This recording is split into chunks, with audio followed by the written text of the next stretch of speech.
It's a very special day in the Razor TV studios. We've got 4 very special playmates here today, and they're here to talk about the launch of Singapore's newest lead maid, VIP. Okay, so we have Dylan, and we have Sabina, Doreen, Rose, and Carlin, right? So Dylan, do you want to just start us off by telling us what VIP is all about, what it even stands for in the first place? VIP is the latest brand extension for Playboy. It's the first time Playboy's actually launched another magazine that's not actually called Playboy. It's an iteration of Playboy, but it's not. But basically what VIP is VIP has the sort of the same sort of quality editorial that Playboy is known for, and also the sex appeal. But what VIP does is VIP, of course, it's tailored for an Asian audience, specifically for a Singapore audience. We're the first to launch VIP for Playboy, and this is in Singapore. You know, progressively you'll see VIPs launching around Asia as well. But we're very, very happy that we're the first one in the world, actually. So how much of an involvement does Playboy in the US have in the Singapore version? I think what being a licensee of Playboy, I mean, what we benefit from is obviously we get a lot of help from them. We reach out to all the international editions. I think there are more than 20 international editions of Playboy from around the world. And we work very, very closely with these international editions in terms of getting content. So in the first issue, you actually see an interview with Miki Rook. It wasn't done by us, but it was done by a foreign edition. We you know, because we've got such a big network, we get a lot of content from them, and we try and help each other all the time. We've got a launch, you know, we've got girls from the other foreign editions coming down to grace our event as well. So I mean, we benefit from being one big family. Okay, and Singapore is a bit more conservative compared to the US, of course.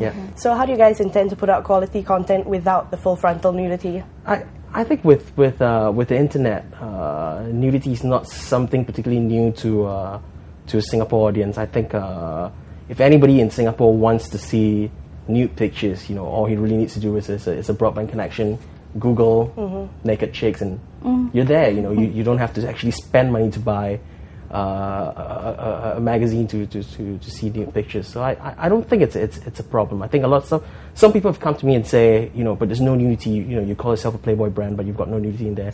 To which I say, well, if you're buying it just for the pictures, then you know, we probably don't want you buying the magazine anyway.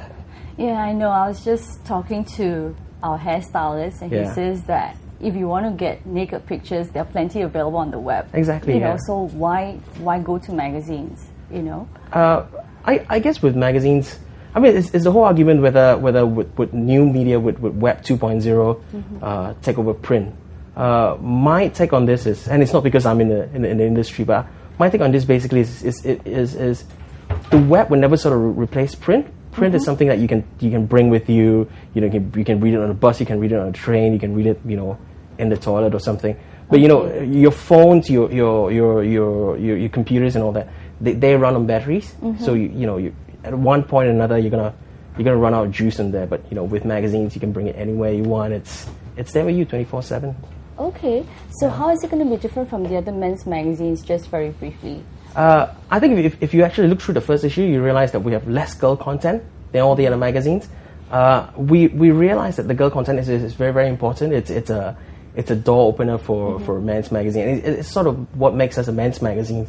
But I think what it is as well is that with VIP, we try and make it a smart read. I think for too long now, when people buy a men's magazine, they always pick it up and they say, you know, they expect it to be dumbed down for them. I think VIP wants to do something different. We want to give it a very, very sophisticated edge, you know. But at the same time, we want it to be sexy, which is why we've got girl pictorials in there. They're not as many, but I think they're still in there. You know, we don't have a girl on the cover in this issue, but I think from the second or third issue onwards, you start to see a girl that on the makes cover sense. as well. Great. Yeah.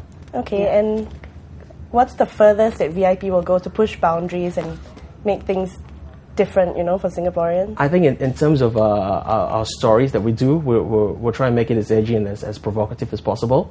I think in terms of pictures, it's impossible to try and outdo, you know, if we start, you know, trying to push the boundaries and with pictures, what we'll have is we'll have the other men's styles shooting sexier pictures, and in the end, I think the authority is going to put all of us out of our jobs. So I don't think we're going to go down that route. I think what we want to do is with the writing in the magazine, we will try to make it as provocative and as edgy as possible. Okay, Yeah. thanks for the input, Dylan. Thanks. No problem.